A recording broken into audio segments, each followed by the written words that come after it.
If you want to write a book and become a best-selling author, you're in the right place. At Elite Online Publishing, we can help you create, publish, and market your book so that it becomes a #1 bestseller. We work with a limited number of authors to ensure that they receive the best possible service.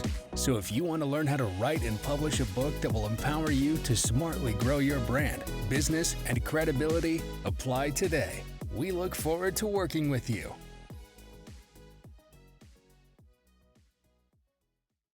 Hey everyone, this is Melanie Johnson. Boy, do we have a treat for you right now. If you've been curious about how to blow up your brand, your business, go on a virtual podcast tour, how to have your own TV show, how to leverage summits like this, other people's courses, other people's platforms, you're in the right place. So we have got Phil Pelucha with us today. He is #1 in ranking podcasters, publicists for their business. He is amazing. I don't think I said that. #1 podcaster publicist for your business, but it's just so much more than just podcasting. Okay, we're going to deconstruct this whole thing and you are going to learn a lot today. I'm super, super excited. Phil, thanks for coming. Thank you for having me. We are going to have a lot of fun. Absolutely. You're talking about my favorite topic, so we're going to have a lot of fun. So let's start with, how did you get into this whole world of promoting people and podcast publicist? Completely by accident, I think, like most good ideas. So I'm a surveyor by trade, nothing to do with this at all. Former professional athlete who got medically retired in his early 20s and said, what else can I do? And went and retrained as a surveyor.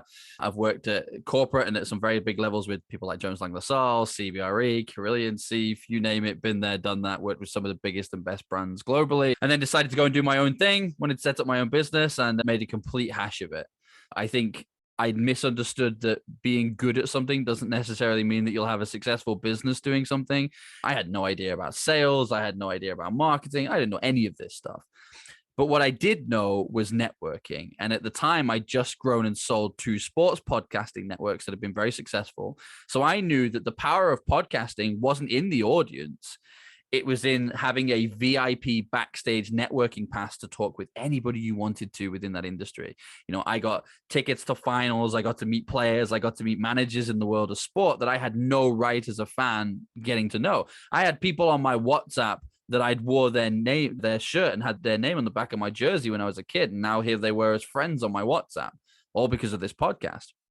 So what ended up happening was I decided, I wonder if I can use podcasting and networking like this within the world of business.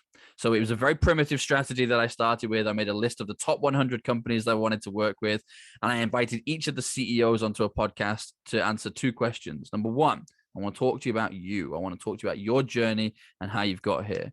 Well, that's a big tick because everyone loves to talk about themselves, right? Second one is, I want to talk about your business, what it's doing at the moment, and what the plans are for the future. Well, paid to talk about their business. So it had an incredibly high take-up rate. Even back then when people were like, what's a podcast? Why are you asking me these questions? Do you work for the IRS? That's genuinely one that I was asked once. Somebody asked me, did I work for the IRS? And I was like, yes, I am an undercover IRS agent doing podcasts to find out whether what you actually earn is what you say you earn.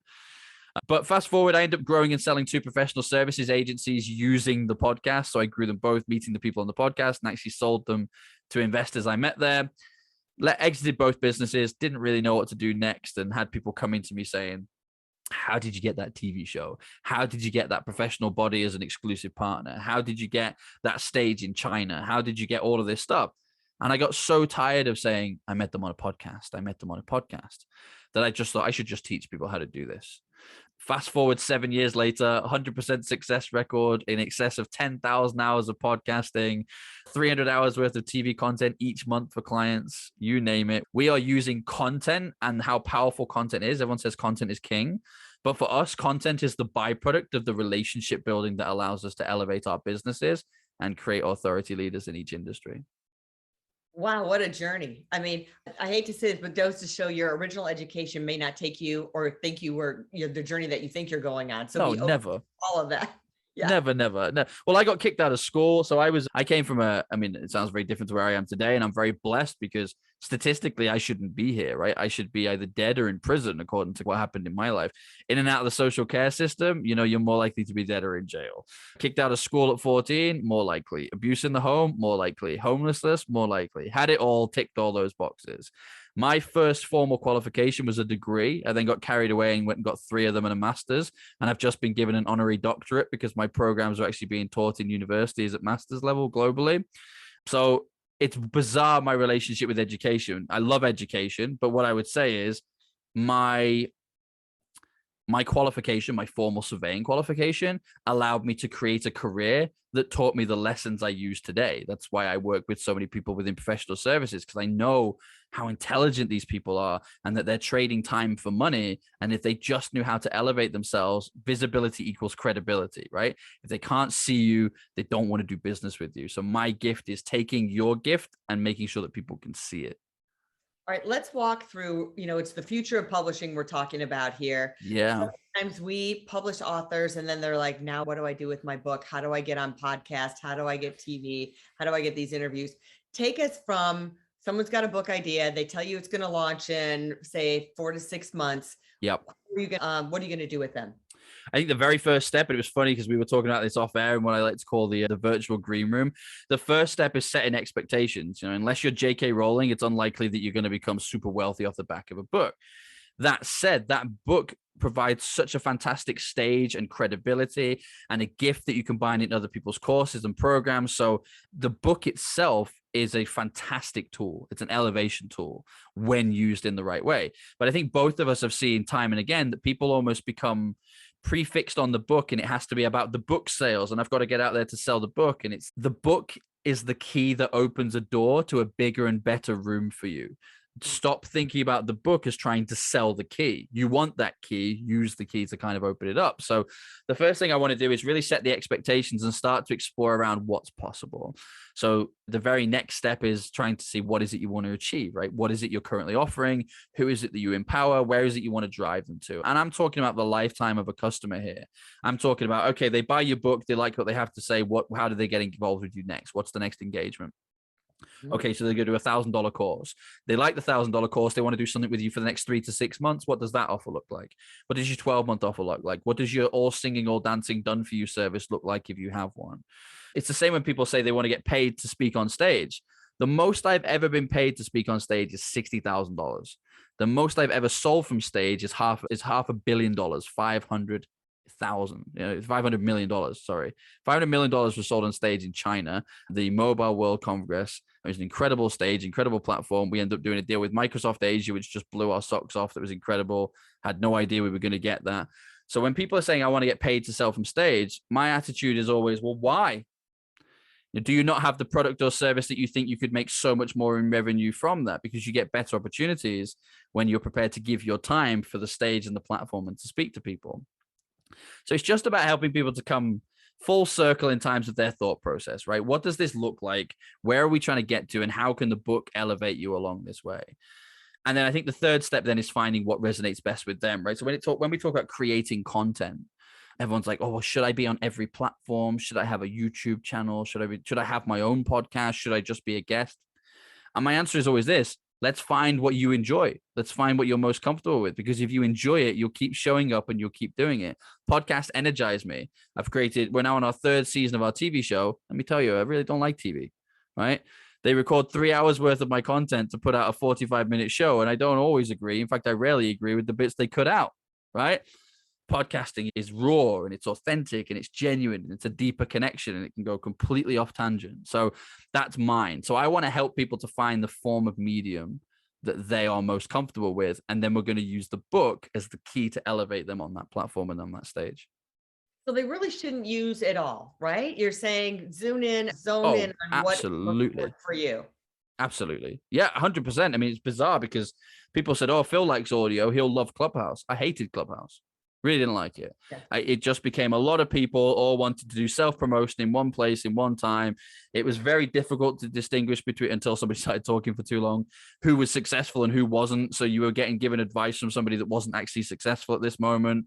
So people are going, that's a good idea. I'm going to go and implement this. And it's like the blind leading the blind. Whereas the podcast for me was still far more intimate. Whereas I know there's other people who they don't really like being a guest, but they're a phenomenal host. So they have a radio show and a podcast show. The show actually for the podcast gets repurposed as a radio show to give them a wider reach, but it's still just one piece of work and they love it.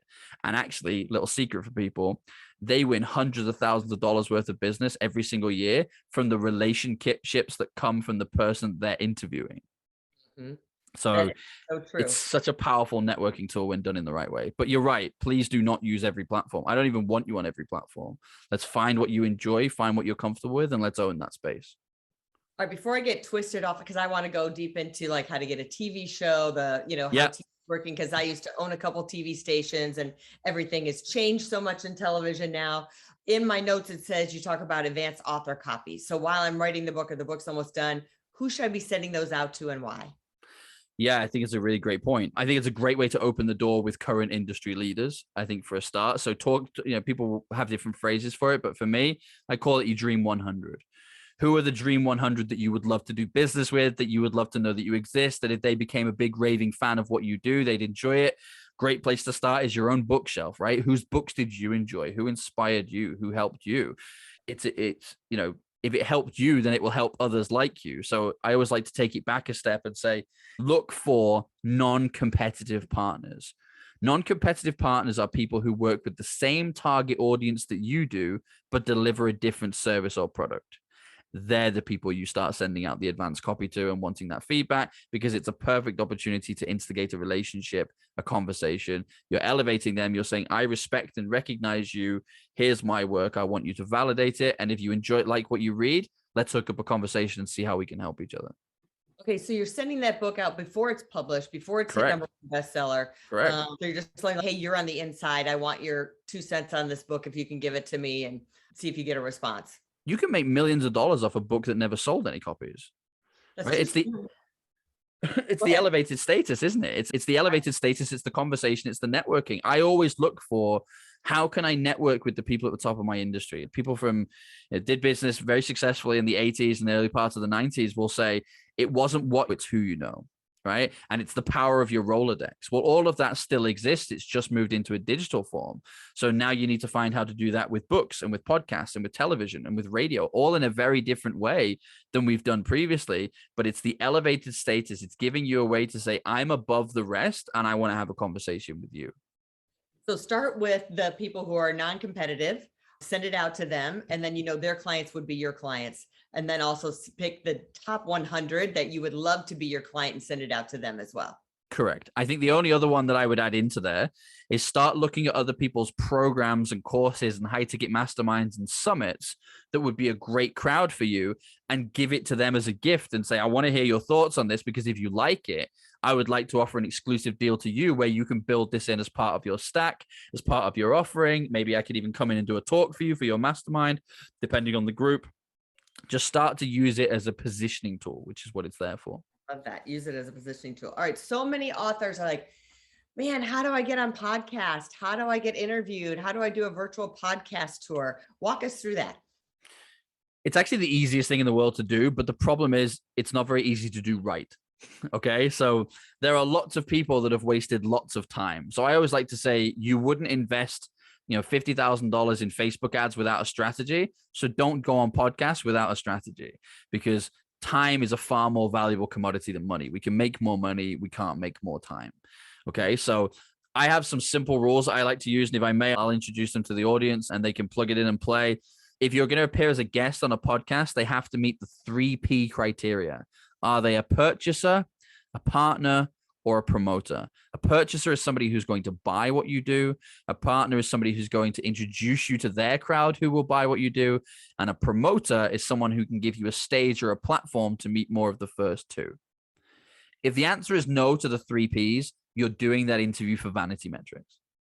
And I'm talking like at every level here. I have clients that come to me and say, Phil, I've done 100 podcasts. I was on the Dr. Oz show that reached 3 million people, never got a single beam back from it. What am I doing wrong? So we're not just talking about small podcasts here. We're talking about, if you don't have the strategy in place, it doesn't matter whether there's 5 million people watching you. In fact, I always like to say this. You don't need to be famous for 5 million people. You need to be famous for 500 of the right people. So when you start using the 3Ps, it gives you a bit clearer indication as to who you're going to find. Then it's very simple. There's a lot of referrals and recommendations that happen in the industry. For those of you that don't know, it's an incredibly incestuous industry. I've been in it for 13 years now. Everybody knows everybody. So there's a lot of recommendations. Each podcast, if you do well and you ask the questions, who else should I speak to, will typically turn into 2 or 3 more interviews with the right kind of audience. But if you're not on a podcast right now, you want to get started, there are 2 websites that I highly recommend. Full disclosure, I'm partnered with them both, although I'm not giving you an affiliate link or anything, so you can just put in a good word when you get there. One of them is called matchmaker.fm. It sounds like a dating website. I promise you it's not. It's owned by a great guy called James Mulvaney, who owns podcast.co and radio.co. It's an incredible matchmaking site. Again, with both platforms, there's a free and a premium version. You can create a speaker profile. Now, using the work that I've just told you with the 3Ps, start to go and look at who's on there that's already looking for guests that meet your criteria. It's a phenomenal way to get started. The second website is very similar, which is called podbooker.com. Podbooker.com. Those 2 websites alone could give you hundreds of interviews every single year without even breaking a sweat. What I want you to be very careful of, though, is that you are going to start receiving messages from people saying, would you come on the show?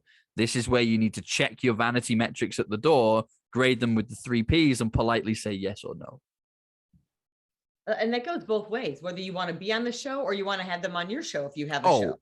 Absolutely. Right. I get 100%. I mean, when it's your own show, a lot of people are starting to say, well, they asked me whether they could come on, or I need to release a show this week, so I'm just going to find somebody. And they end up almost doing all of this additional work for no benefit, right? They're helping elevate somebody else's brand, but there's nothing in it for them. And there's nothing wrong with that. The only thing that I would say is start building your Dream 100, start building the 3Ps. There is one additional one that I would add in here, though, if it's your own podcast. And that's add in people, and it's not a P, unfortunately. It would be quite nice if it was. Add in people who you would love to be mentored by. Some of the best interviews I've ever done have been like mini mentorship sessions and masterclass sessions with some of the leading people in my industry. And somebody said it to me once. They said, if we contact your team and say, hey, we want to speak to Phil for an hour, they'll say, sure, here's this Calendly link and here's a Stripe link for $3, $4, $5 grand. Book yourself in and come have a strategy session. You invite me onto a podcast, I'm coming completely for free for the interaction, provided it's one of the 3Ps. And I've got to meet people that would have charged tens of thousands, millions of dollars for that time to spend with them if it wasn't done in that setting. And so from that perspective, it's an incredible learning tool as well. So true. Yeah, it opens up doors, opens up relationships. And one other great strategy is that person that they're a partnership or promoter to offer your book to them and to their whole group of followers. 100%. Absolutely. And you could do it as a gift. Look, I've really enjoyed having you on the podcast. Thank you so much for being here. In fact, as a gift, I'd love to give you a free copy of my book. I'm happy to give you X amount of copies to give away to your audience and your crowd. If you want to do it as a bit of a prize giveaway, lump it in with something else. How can we help each other? It's such an underutilized question in business. And it's one of the most powerful questions in business is how can we help elevate each other's businesses? Like that is a question that if you ask, half of the people on your LinkedIn profile alone, you'd be generating tens of millions of dollars overnight by some of the relationships that come from there. I just don't understand why people don't ask the question. And this is podcasts and summits and television and radio are the perfect platforms to have that conversation. All right. So television, right? Yeah. I'm from the television industry, love the television industry, made a lot of money in the television industry. Yeah. And it shifted. The eyeballs are just so diluted. I hate to age myself. The internet wasn't even really around, was just a baby when I was in television. And it was like printing money being in the TV business. Cable didn't have like tons of penetration. There was only X amount of so many stations. Everything has shifted. Everything has changed. Correct. To me, the demographic on TV is much older than it used to be. There's digital channels that our channel was channel 51. And then when I was leaving the business, we were getting all these digital bands, sub bands that you could have programming on and probably sell for a lot less. So tell us, what are you doing in TV? How are you doing it? And why is it important? It's a really interesting question. So I saw the same shift, right? And what I always like to look at new opportunities. So one of the things that I like to do is look at Where are the jigsaw pieces and how can they be rearranged in a different order to produce a new opportunity? And I have a lot of friends who work in television. It was nothing to do with me. I wasn't even really interested in television, to be completely honest. Our podcast got picked up as a radio show, and then someone picked us up as a satellite TV show, and I kind of had to learn about TV because we were going to be on it. But one of the really fascinating things was I started getting contacted by people saying, we own a small channel that's attached to Fox, or that's attached to Sky, or that's attached to DSTV in Southern Africa. And we have to commit to produce a certain amount of content every single month to show on our channel, because we've bought in to be on this wider distribution network. But if we don't have enough programming on there, our sponsors aren't happy, our adverts aren't happy, and we're going to lose access to the bigger network that puts us in trouble. But the cost of buying reruns has gone through the roof because everyone's fighting over the same thing. And the cost of producing new content is exponentially high. And as a smaller channel, we're finding it difficult to find fundraising from people. So we're basically stuck between a rock and a hard place. We need to produce content so we can stay on air, but we don't have the money. So what I thought was, there's lots of great business owners who could use the elevated status of having their own television show to build better relationships with their clients, become better known in their industry, win better stages, sell more copies of their book because they are as seen on TV. Those words hold power. To this day, those words hold power. And there is still a hierarchy of media, whether we like it or not. YouTube will never, that's a lie. I'm not going to say will never, because that's a ridiculous thing to say. YouTube right now is not considered the same status as having a TV show. Having a YouTube channel is not the same as having a TV show, right? Having a radio show. Right. There's a barrier to entry still for Correct. TV. There's a barrier to entry. YouTube, there is no barrier to entry. Exactly. 100%. And it's the same with the streaming channels. Like Roku is great. Love it. It's not TV. It's not the same as being able to put on and say, I have a satellite television show. Yeah. Movies are the step above that. And we all know that too, right? So there is still a hierarchy in terms of media. So knowing that there's a hierarchy in terms of media, what we really did was start to put the two together. There is a hierarchy of media. Having a television show gives you credibility and status, which allows you to grow and scale your business effectively. Anybody watching this, Mark, hopefully you're watching this, you know this, right? Being top of your industry affords you certain opportunities, off-market opportunities where people come to you. The types of opportunities that you read about in the paper, they now come to you first. Joint venture opportunities. It's never easier to make money than when you have money, because then everyone else says, hey, we could do something together, and we've all just made more money together. So how do we help people get to that elevated status? We combine the two. You have businesses who are prepared to pay to get to the top of their industry, and you have content providers who are desperate for content because they need to put stuff out on a platform. So we married the two together and became the middle party that would go around a lot of these businesses, particularly across the emerging markets, television companies, smaller networks who feed into the larger satellite network that are struggling to create content. And we either charge them or we take that time off their hands for free. We take those hours off them for free. We then sell that to business owners and create content with them that we then put on the platform, whilst teaching them how to leverage this television show to grow in their business. It's something I call international credibility for domestic dominance. You could be a PR agency in New York competing against all the big firms in the city, but if you're the only one with a satellite television network, you're the one opening the door and getting people talking. It does not matter if that satellite television network is in Southern Africa and doesn't have any viewers from the US. It's irrelevant. It's irrelevant. Even if nobody's watching, it's just being able to say it's a satellite TV network and it's going to be broadcast in Africa. Correct. And so you let them know where it's broadcast, but it's just that they're reaching a different global audience. So when we talk about ours, for example, now we've built up a fair following now, which is nice. So we do get over 1 million viewers, but again, it wasn't the reason we did it. Same with podcasts. We have 500,000 podcast subscribers. Growing the audience was never my focus. The audience is a byproduct. Is it a great byproduct? Absolutely, because data is powerful, but it was just a byproduct. We've monetized the journey in those relationships.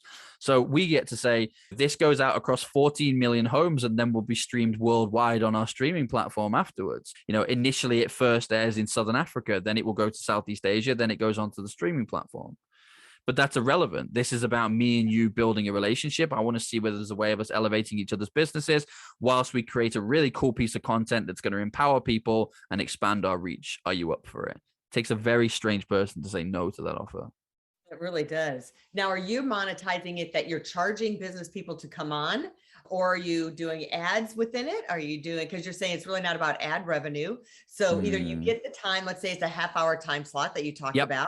In normal times, you're selling so many spots, which are commercials per half hour. Are you still putting advertising time in there, or is the satellite TV stations getting ad time to run in there? Both, I think, both is the honest answer. So it depends on the network. Some of them they've already got sponsors and advertisers already in place, and we can't touch that. So therefore, we monetize the actual content creation part of the relationship. But from our perspective, because we're a growth consultancy, the money that we're being paid to create the content is nominal. Like, it's cost plus a bit.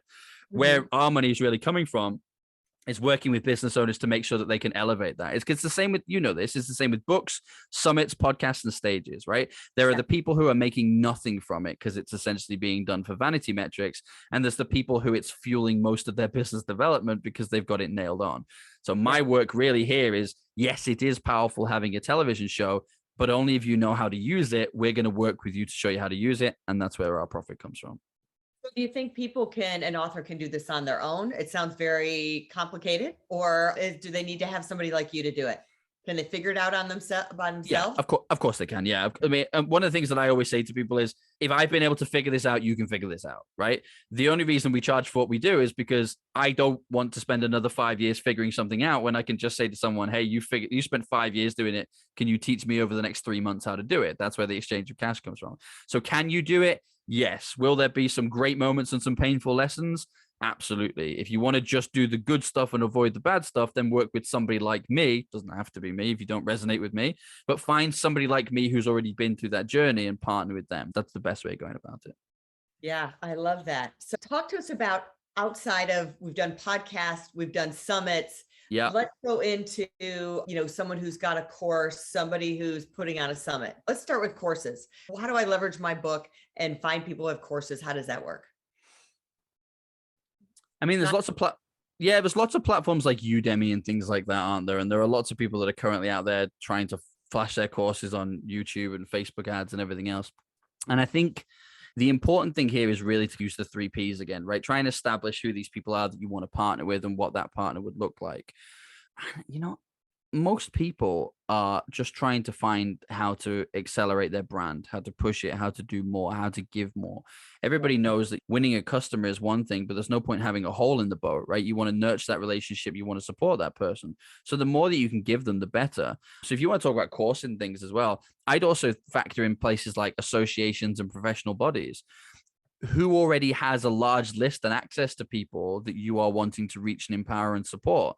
Giving them a free talk or a few copies of your book or whatever it's going to be, it's a phenomenal way of getting yourself out there by using the law of reciprocity. You're giving before you get. And most people don't do that. Most people approach a relationship of, here's what I want. What are you going to give me?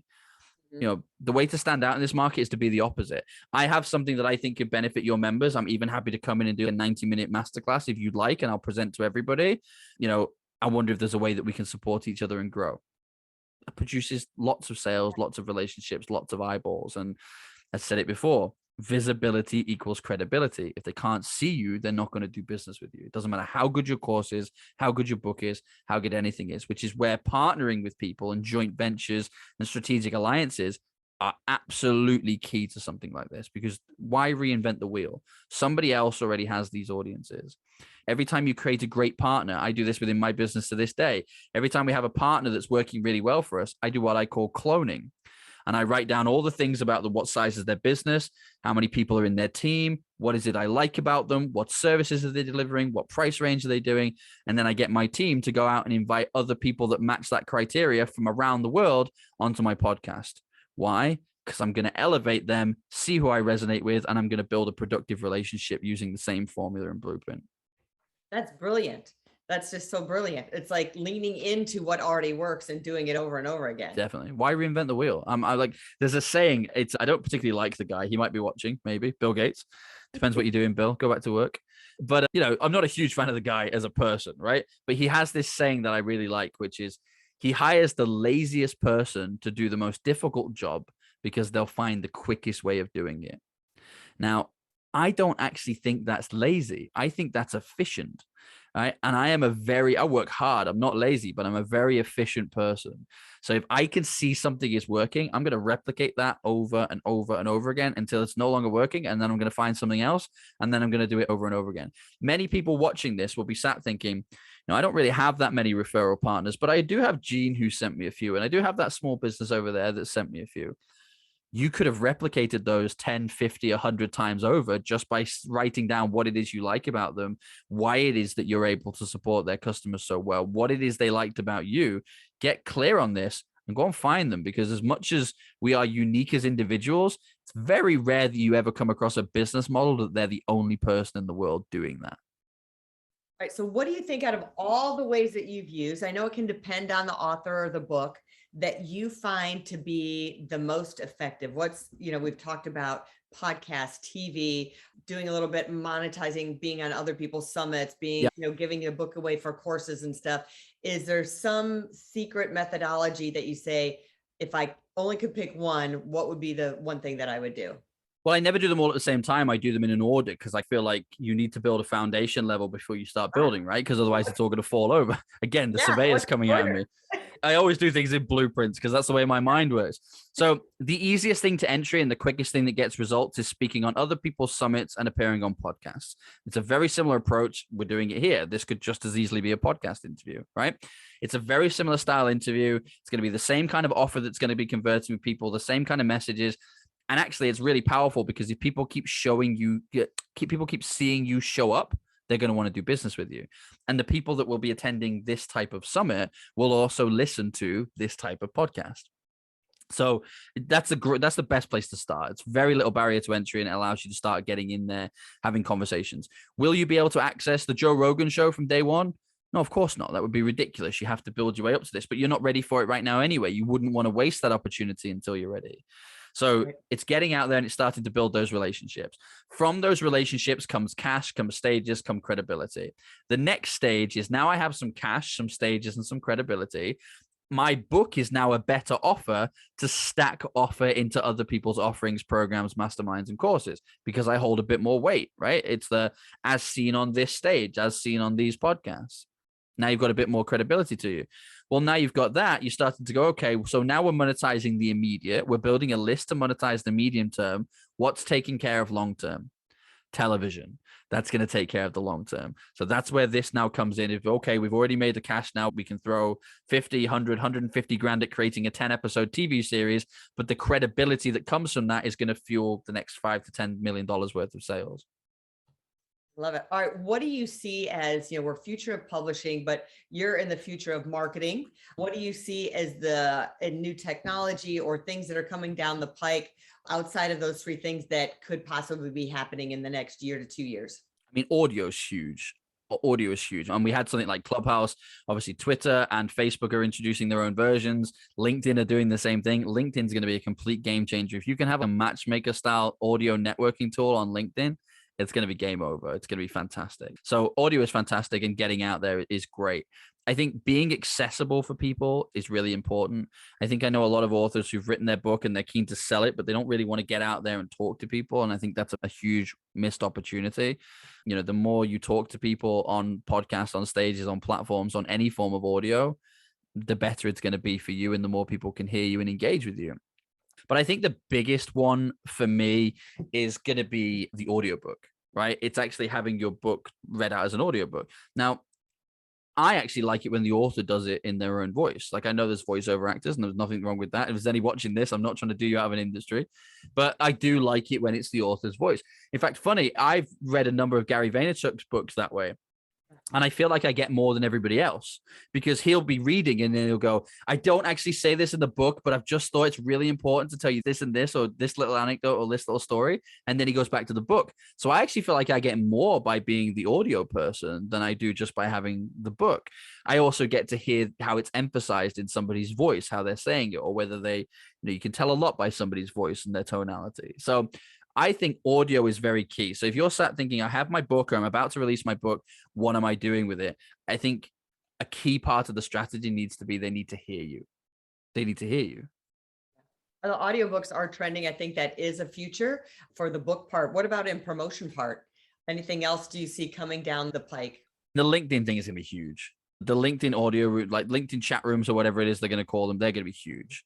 Because, for people like me, Clubhouse was meant to be a good idea, but it was a bit of a strange concept, not least of all because you could only attach your Instagram profile to it. I think was when I first started, all you could do is attach your Instagram profile to your account. Well, I don't use Instagram. Like, it's not my platform. It's not my thing. I mean, we have an account, but full disclosure, I don't even use it. Like, it's somebody else in my team posting stuff on there. I don't like, that's not a good place to have a conversation with me.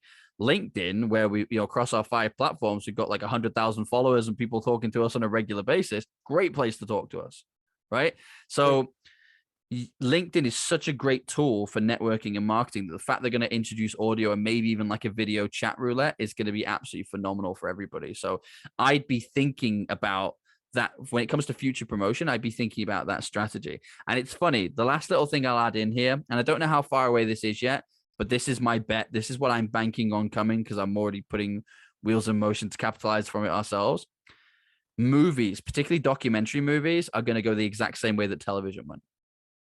So if this has produced an opportunity in television to use the elevated status to grow your business, it's not going to be too long before we start being able to use documentaries and factual movies in the same way. Yeah, I can see so many. We do a lot of nonfiction books. We do some fiction too, but we do a majority of nonfiction. And I'm just seeing how this can play into the docuseries. It's almost like a whole nother business is having the two merged together. You're going to create the book. You're going to create the docuseries to go with the book, a virtual experience that goes with that as well. Yeah. And we're really big. We talk a lot about NFTs. We have Mark Cuban on that talks about NFTs and how that's going to change the industry. So that's all coming too. Thanks so much, Phil, for being on. This was amazing. You're most welcome. Great content. And I understand you have something for us in the VIP area.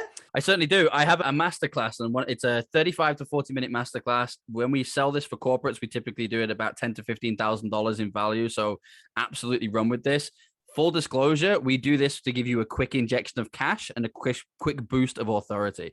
This is not going to be the strategy that sees you through the next 12 months.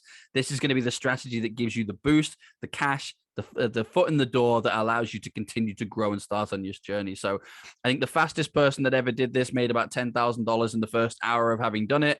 Other people have turned it into $100,000 plus.